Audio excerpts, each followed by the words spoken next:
All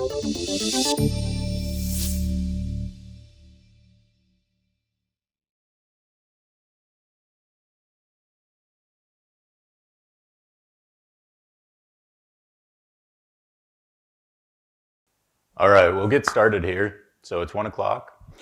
I need everyone in the room to really quickly think about the last time you went through a new hire onboarding experience, whether that's something you're doing currently, whether that's something that's been a decade or two in the past, or even if that's something that you don't want to think about because it's so long ago and you want to think about the last time you mentored somebody through that process.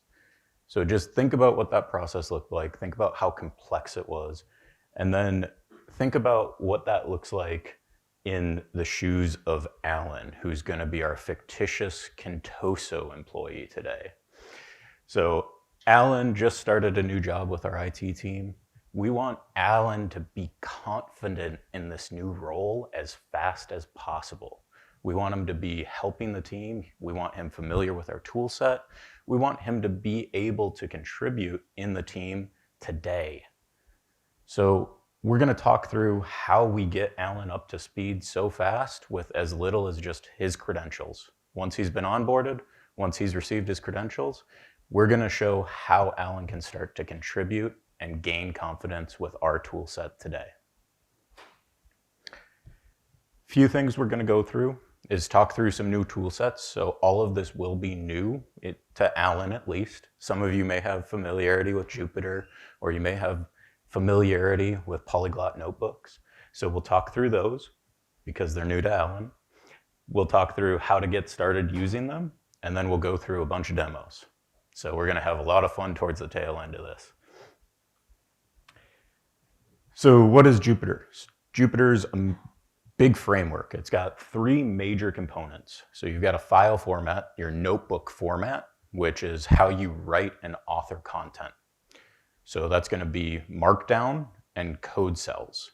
Those code cells can be different languages, everything from PowerShell to Python to R to OCaml. There's kernels for just about every use case. And when you author that notebook, when you connect to those kernels they can be running on a local server, they can be running on a remote server. You're actually just sending messages between those code cells and the kernel running on a different server. So it's really extensible in that fashion, where if there's anything you want to do, it's just a message. You're just sending a message to a remote server, it's processing it, and returning the text output back.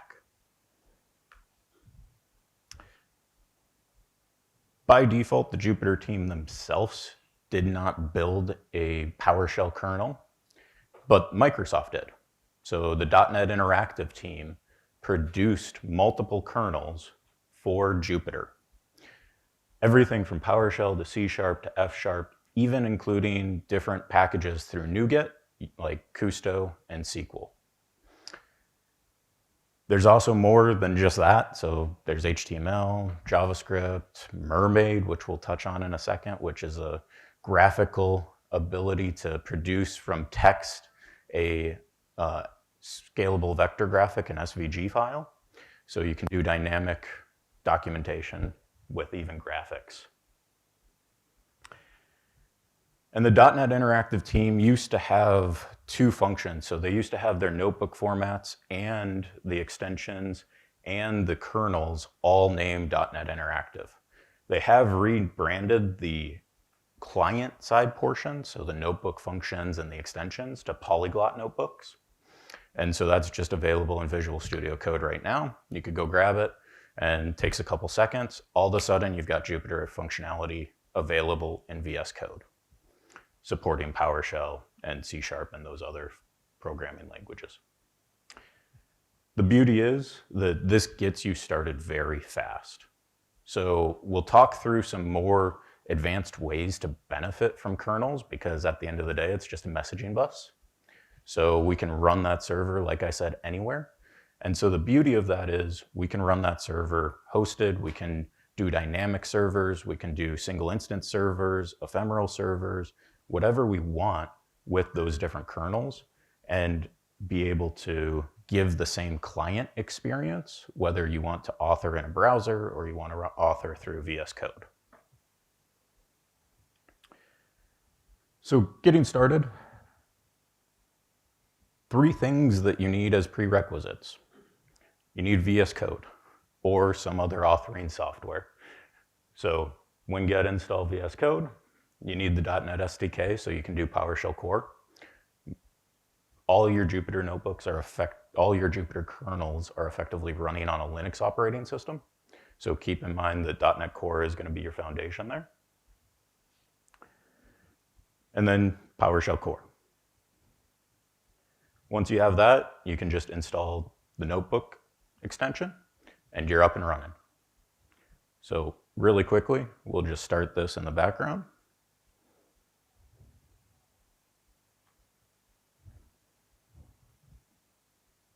If paste works.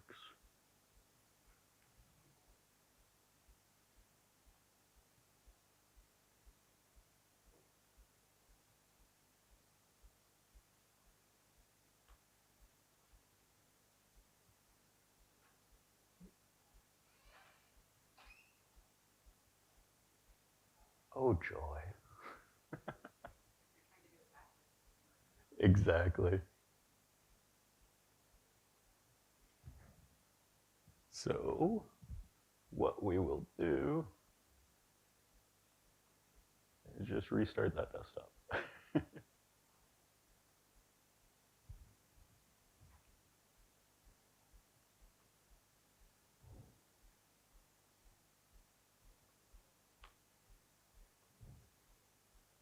We're logging in as Alan. It's his first day. It's on his desktop. And clipboard still isn't working. So we'll just run these quick. So winget Visual Studio Code. That'll process in single user mode, but you can run it in full user system install as well. And a good call out here too is you don't need to author in Visual Studio Code. So if you do have a different preference, the notebook format is very extensible in that it's just a JSON file in the background. So all you're doing is setting up different code blocks and applying what you want within the code blocks or the markdown blocks. Then we'll toss the .NET SDK up. And another good note is the .NET Interactive team has also provided the full their compiling software for notebooks. So they actually have the processor, so you can author notebooks dynamically yourself. So you can push into their executables to generate your own notebooks dynamically based on whatever content you have. And then there's also the .NET REPL project that they have available as well. And that REPL is read, evaluate, print, loop, which is a programming paradigm that really started with Perl and some of the more interactive languages, but Jupyter really reinforces where you really want to be able to write a line of code, produce an output, evaluate what that looks like, and then repeat that process in the next code cell. And so we'll see what that looks like here in a second.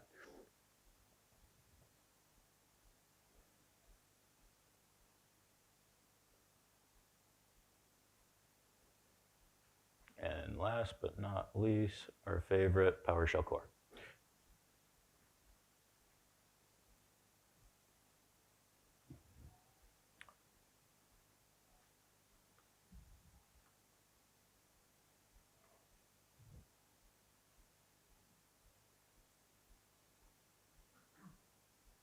And what we'll also go through is a demo afterwards of showing this in a Docker container. So even on Alan's first day, he wouldn't even have to do this. So we wouldn't need Alan to install Visual Studio Code, .NET Interactive, PowerShell, any of that, because we can also pre-package that into those ephemeral user instances I was mentioning. Okay. And let's just pull down.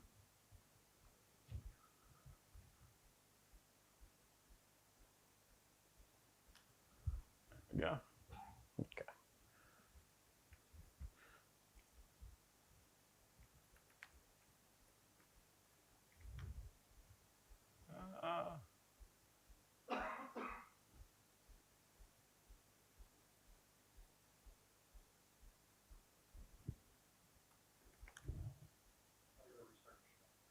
Yeah.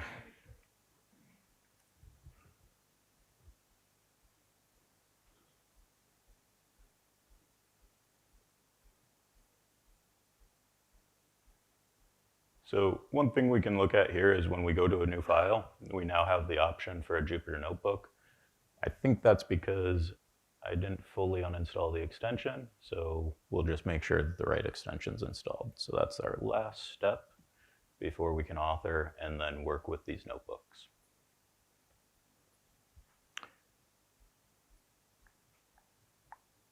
Beautiful. So when we go to author, we have the option for polyglot notebooks, regular Jupyter notebooks, and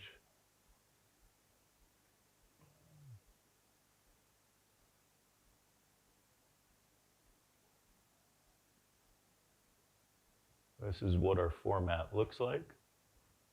So you can see first and foremost, it's detecting kernels in the top right.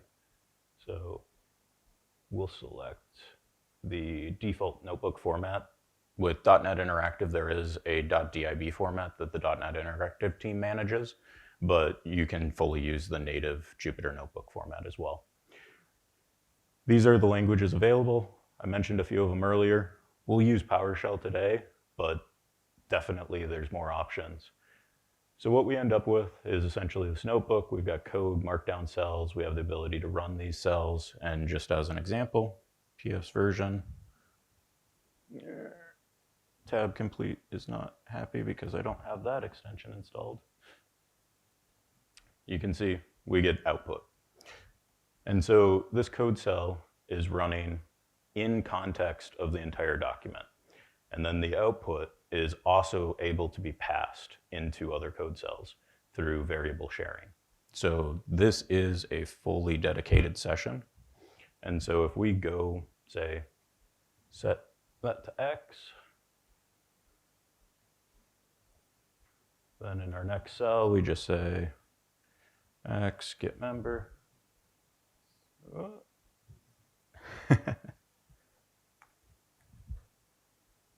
Nothing happens because I didn't test that.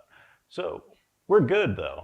So what we'll do is we'll open the actual demo file now so that it's not as unrehearsed for y'all. Okay. All right, so back to Alan's first day. If you did want him to interface with Visual Studio Code, you wanted him to use the fully native local client experience, that's all that it would have taken. So now, as we get started, this is a pre-authored notebook. So this is something a team lead or an author in your team, someone who's more senior may create, or it may be something you collaborate and iterate on regularly together. So you can see all of these are just markdown cells. So any of this is standard markdown. You can bring it in, you can edit it in an external editor if you want, but once they're rendered, it fully shows just as markdown. And then you can interface with it just like you would with markdown as well. So hyperlinks within documents, across documents, etc. So now, I was mentioning Mermaid. This is an example of Mermaid. This isn't a talk about Mermaid, but there's a few good ones out there. So this is just a layout of different visualizations and how they relate. And this will actually build us a flowchart. So when we look at this flowchart, this is what we're going to cover today. So we're going to go through some basics, 4 steps in the basics, then we're going to hop down, go through some complex steps that tie those basics together, and that'll be 3 steps. So starting with the basics, we want to make sure we've got the right modules. So we're going to be working with the Graph API today for Alan's first functional contribution to the team. So these are the modules we know we'll be using. We'll just toss those in a variable. Because it's Markdown, you can put really nicely formatted context. You can even link out to, like I mentioned, external documentation. Like if you want to give them link through directly to the PS document, the PowerShell documentation about something. So if it's new to them or you just want to provide more context, there's plenty of opportunities to do nice things like that.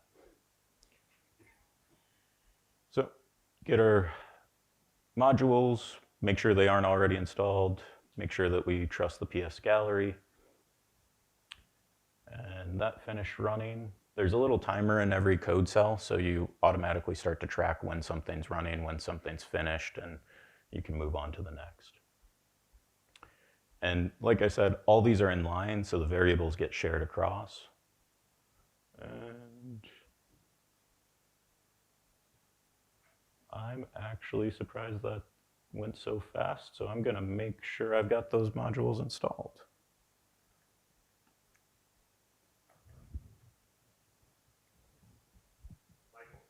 Yeah.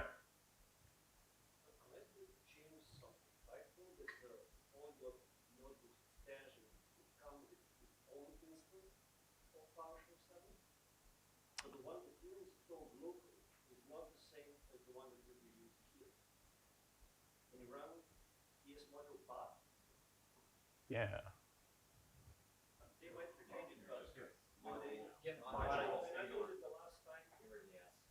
Thank you. Local installation was not required because it's actually a different one indeed. The one that is specifically made, and when you run this version, it says 7.3. If you install it today with a Winget, it'll be 7.3, some 3.3 or 4. Right. That's possible, yeah. So that's a good point. You need to be aware that it's a different environment. The PS module path is using different path. Yeah, because the extension is actually installing the kernel. So that's a good point. Yeah, that's a good call out. Thanks, Alexi. Oh. Yeah, so thank you, Stephen. So a great call out is that the polyglot extension actually installs the PowerShell core kernel itself. So like Alexi pointed out, there's actually 2 different versions. So when I installed through Winget, that's a different instance of PowerShell than the kernel that any of the notebooks will actually be passing any of the messages to. So something to keep in mind is that the kernel and your local version of PowerShell can be different instances entirely. All right. And we do have those modules, so should be good to go. So what we'll do now that we're in the Manage Permissions section, if you've worked with the graph modules before, it can be a little bit challenging to know exactly what permissions you need. Oh, another question? Sorry, just quickly. Yeah. With your mention that there are timers throughout here, how difficult would it be to maybe dump this as like log data to give users an expectation that it should take about X amount of time? Yeah, that's actually a great call out. So yep, can you, so going through this, dumping this as log data to give people a baseline of how long these commands can take, that's a great example of these notebooks do retain their state. So everything that you put into a code cell and run, in that instance of that notebook file, the output as well as the duration is going to stay in that file. So great point. And an extension of that is you can actually automate the notebooks themselves as well. So there is tooling where you can have an authored notebook file, pass it in, it'll run that instance of the notebook file and retain all of that state about the execution.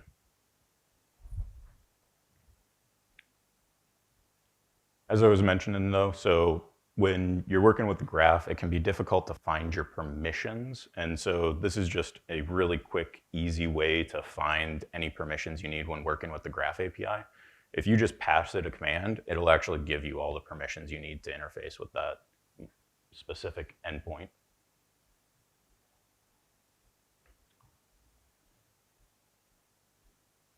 And so now we'll just pass that in.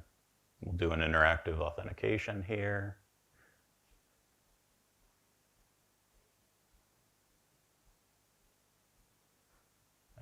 And we're logged in. Something that's good to note, and this is an extension of what Alexi brought up earlier as well, is your context for this does want to stay within the process. So when you are keeping these modules, this gets more important depending on where you have the runtime at, but keeping that context scope is valuable. So I know I have my mouse on top of it, but keeping the context scope just to the process is helpful. So now what we'll do, Alan has already received some email on his first day. We can see it's just our normal Azure AD Identity Protection digests. So everyone loves these. If we go in, we'll make sure that we get the right context for Alan. And then we want to get the first message from Alan's mailbox. We can see just a quick summary. We've got that email came through.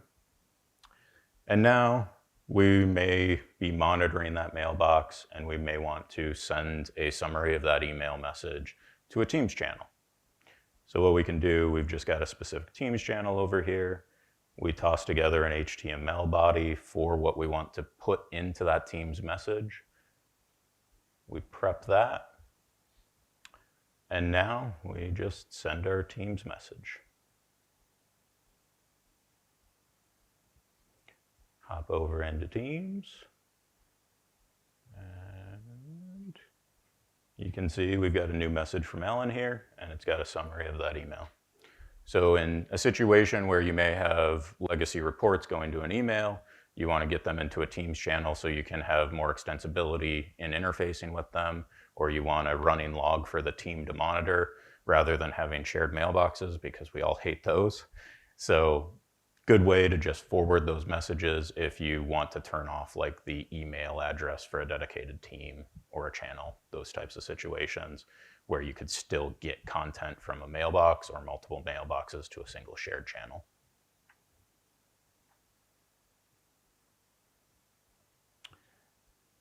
All right, so combining these, adding a little bit more situational context. So another nice function of the graph is you can pull user functional reports. So what people are doing in O365. So a good example of this is email activity. Maybe you want to see how many messages are being sent. Maybe you want to get a good summary on what that looks like over time, so you can start to see, hey, do we have users actually using their mailboxes? Do we have users that just aren't even functioning in O365 anymore? So we'll download this, save it as a temporary CSV so we can process it. And then similar to what we were doing, we'll just summarize that, get some measure object output, put that together in a nice table down here. And this one I'll spend a second just describing. So up here, what we're doing is we're just setting up that table, converting it to a table fragment, HTML fragment, and storing that explicitly as a string. And like I had mentioned, all we're doing is passing messages between different kernels. So this is an example with .NET Interactive. We can use a magic command, basically a hash bang. So hash bang set, and we define a new variable that we're passing in, what its MIME type is, and what the variable source is. It's a PowerShell kernel variable named table. We bring that in as a C# variable, as table, and then we can actually display it as a different MIME type. Now, this is a good example of what you can do interfacing with multiple kernels. I will say this is an acknowledged bug that they want to be able to get the MIME type outputs directly from the PowerShell kernel. So this is a good example for now, but hopefully you don't even need to bother with it in the future.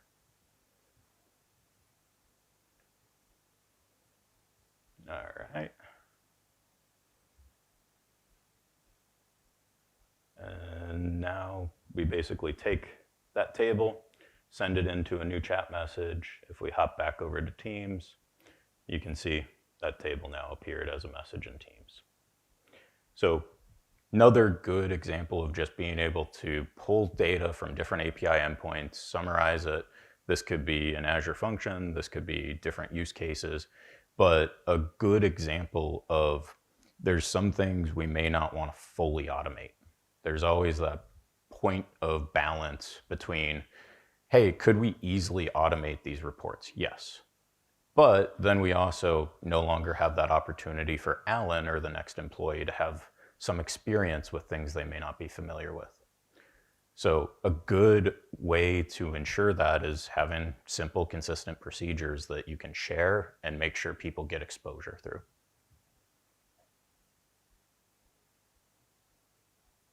We'll clean up our temp file. And so that's just an example of one notebook. So pretty simple use case, puts together a few different concepts. Alan may have had tons of experience with PowerShell. Maybe he works with the graph modules every day in his previous job, but he may not have. He may not have been familiar with any of this, and he may not have had the context of how any of these commands even functioned. So by putting these together in line with our context and our documentation, now you're able to start to move forward and even gain more skills. So we already showed the diagram. As I mentioned, that's Mermaid. So Mermaid is a JavaScript functionality that will auto-generate those visuals. It can do everything from pie charts, bar charts, flow charts, user flow diagrams, all sorts of fun stuff. So now let's get into some more advanced use cases. So if we think about Alan, new job, new processes. If you came into a job, you were handed that notebook on your first day, do you feel like that would be a good way to get started? Yeah? Okay. So the other aspect of this is if you're that person who's responsible for training Alan, you've now got a reference point to baseline Alan's skills. If he got stuck anywhere in that notebook, you know where, you know why. You know if it was an intentional error, if it was the API that had an error, you get more context than just, oh, hey, go do this thing. And there's another aspect to this too of what's Contoso's experience. So we want this to be something that multiple users can use. We want the ability for normal enterprise functionality like single sign-on. We want centralized management, and we want it to be cost efficient. So there's more that we want from a solution like this as soon as it becomes valuable. And that's where something like Jupyter Hub comes into the picture. So what we were looking at is polyglot notebooks. Polyglot notebooks are an implementation of Jupyter. What we'll be looking at with Jupyter Hub is actually a different implementation from polyglot notebooks. And Jupyter Hub gives us the ability to work with Jupyter Labs.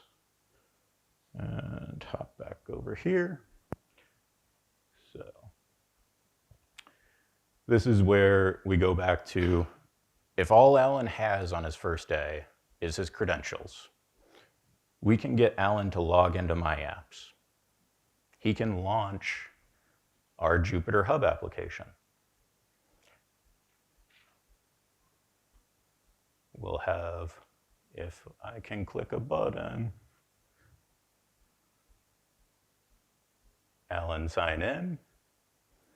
And now what we're doing is we're actually spawning a new container instance of .NET Interactive in Fargate. So if we look over here, our Jupyter Hub task is actually running from a service, but that's long-lived, long-running. What it just did is it spawned a new Jupyter Lab instance as a brand new task. So if you're not familiar with containers and everything, it seems like a lot, but it's pretty simple. And then the other piece I'll note is in the documentation for the talk, there's actually a former output of all the different components that went into this. So former is a way to export AWS configuration as CloudFormation. So it's just a good reference point. It won't work out of the box, but it'll give you a good idea of everything it took to build it to this point.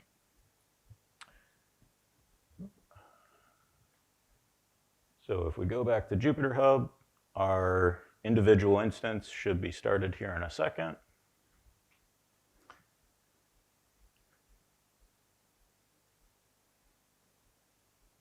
And So this is the web interface.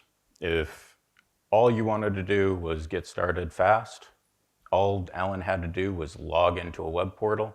Now he's got an interactive browser, and he can start to interface with different functionality.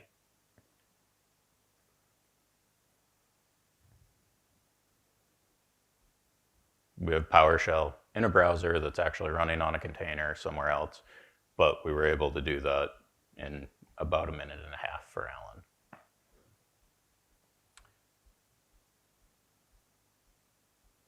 So one thing I'm going to do super quick, because one of the demos does take a little while to prep, is I'm just going to come over here and install a couple functions.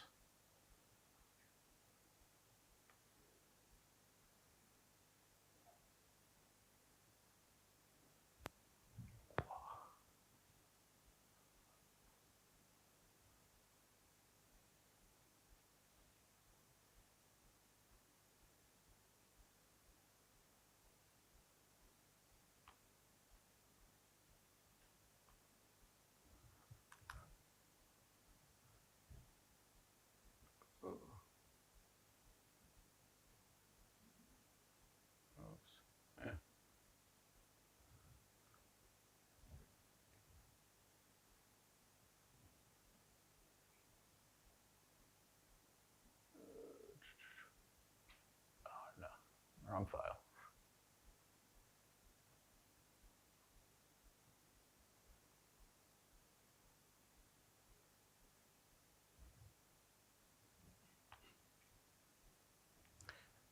All right, so this is just prepping one of the demos.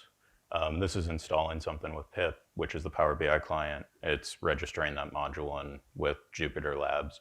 So this just takes a minute to run because this container instance only has like a gig of memory. So what we'll do though, while that's running, we'll hop back over here, hop into PowerShell.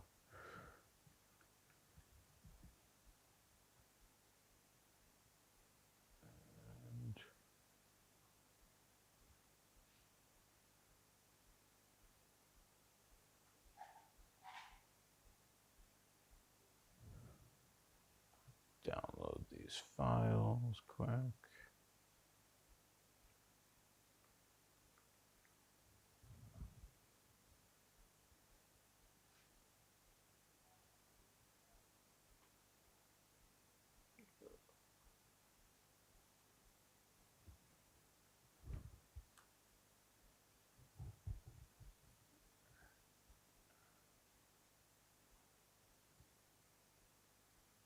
I promise this is easier when you're looking in the right direction.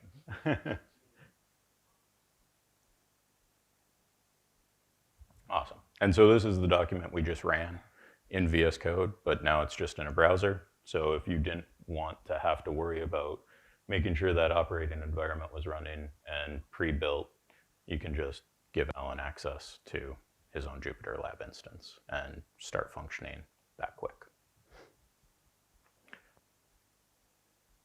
So the other things I wanted to touch on here, since these are able to interface, you could have Jupyter Labs be integrated with Git. So you could just on boot have Git pull down any notebooks that you want. So if you had a repository of some baseline notebooks, you just have those auto-populate from the most recent Git revisions, create local copies, and you can immediately start going, rather than the little workaround I did of setting a couple invoke web request commands to download some files. So the other nice part you can do is you may want Alan to still work from VS Code, but you may not want to have to deal with installing and managing the kernels. So one of the options you can do as well is you can actually select kernels from remote existing servers. And so just a quick example of that. We can come there, go back to our Jupyter Hub instance and create an authorization token.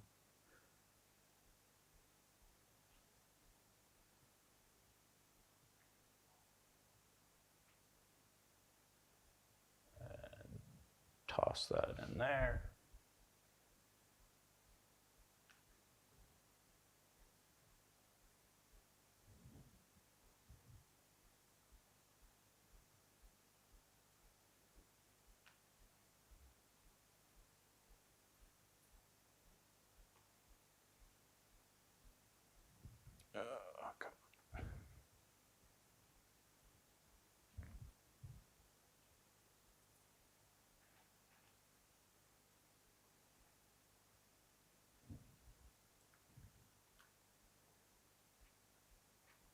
All right, well, that doesn't want to connect, so we're going to just call it a day there.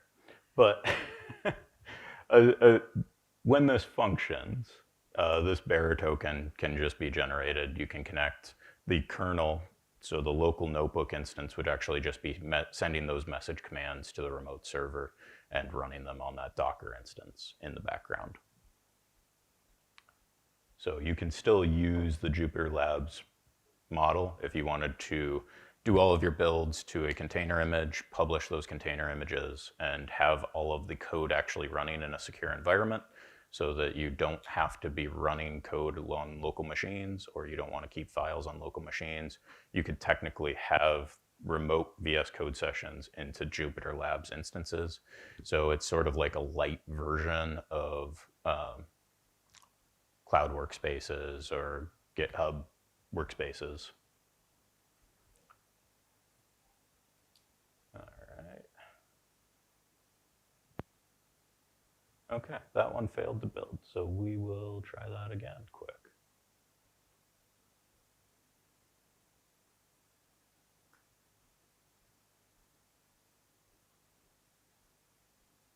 And while that's running, one other example of this, I did mention there's that former export. So this is the CloudFormation template for all that infrastructure in the background. Quick example of another use case. So if you have started playing with like PowerShell AI module, there's different ChatGPT interfaces. So this is a good example. Kevin earlier in the week put the FizzBuzz challenge in Slack. So if we wanted to interface with ChatGPT and see how efficient ChatGPT could be in processing this, we can, and I have to do a little workarounds because I'm using GPT-3 rather than using the GPT-4 model. So that's why this looks a little bit more confusing than it should be.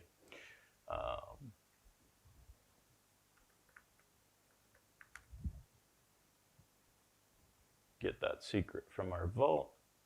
And then we're just saying, hey, AI, give me FizzBuzz in the fewest number of characters possible. And then we're going to strip out the PowerShell, and we're just going to have that right available, and we're going to run it. So we've got FizzBuzz in about 10 seconds.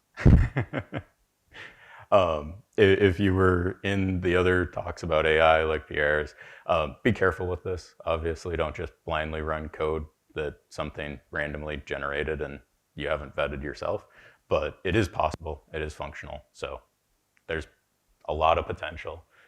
This is just another good example of being able to take content, dynamically create new workbooks and new content in workbooks. Question?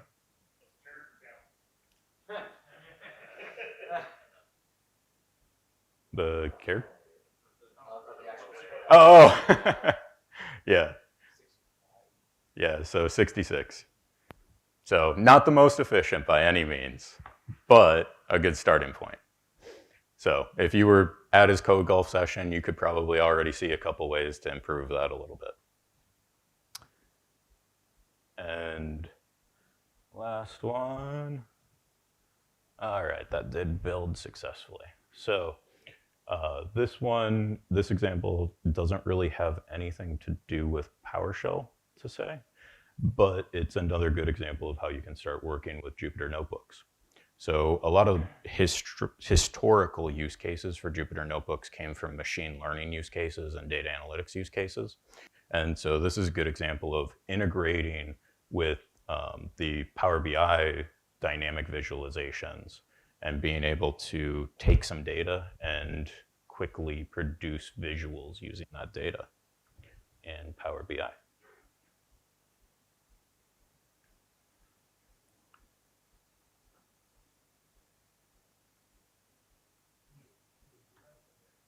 Oh, yes, I can.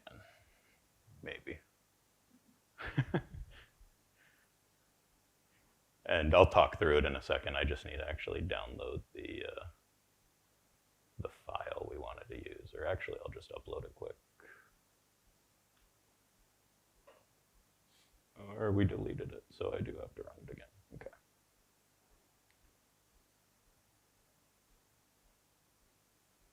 And how are we doing on time? 5 minutes. Perfect.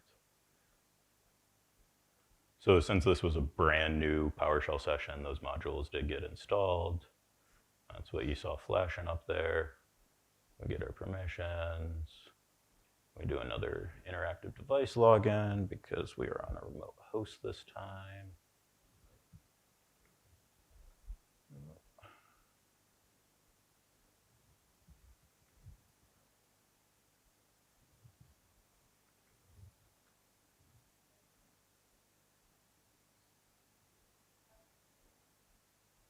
Okay. And we're in, and we'll download our report now. Hop back over to this. So quick explanation, we're just, if you aren't familiar with Python, we're just importing a couple modules, and one of those being pandas. We authenticated against the graph, and so now we're able to interface with Power BI. And so what we're going to do is import that CSV of our email data into a pandas data frame. So basically a table. Then we are going to call Power BI Visualize, but I need to do a hard refresh of the browser quick. So one more second. That issue is that Power BI data visualization is actually using JavaScript, and the client side hasn't refreshed since we installed the module. So make sure we've got our data still. And now we've got a Power BI visualization loading up off of that email report that we just downloaded. So in a couple seconds, maybe, we have a Power BI report. So just, thank you. Some of these demos work, I promise. So just good examples of how you can start to string these concepts together, start to interface with different languages or different teams who may prioritize different languages, and start to just bring better collaboration and better accessibility to a lot of your content. So I will finish up a couple slides here just because there's a couple more talking points. Good example, running that remote Docker container. That instance can be in a secure enclave. So you can use it for privileged access, remote access type scenarios. 70 plus languages. I mentioned there's a ton of kernels, so plenty of options, Python being one of those. Documentation is time consuming, so maybe just pass your code to GPT to get documentation as a starting point and just ask it to format it in Markdown for you. And then now all of a sudden you got your Markdown for all of your notebooks. And that's me. So a few other notes in the PowerPoint that's uploaded with all the content. There's a bunch of reference links, Doug Fink, PowerShell AI modules. There's a lot of content that goes into all these pieces. So all these links will be accessible through the GitHub repo. So that'll be there. Then there's also, this is an example of the integration. So if you're curious on how all that stuff worked together in the background, that's a high level flow of what that looks like. This one was not generated with Mermaid. This one was hand drawn. So 50-50 on Mermaid. But yep, that's what I do. That's who I am. So let me know if you all want to talk. Happy to talk about Jupyter or anything else.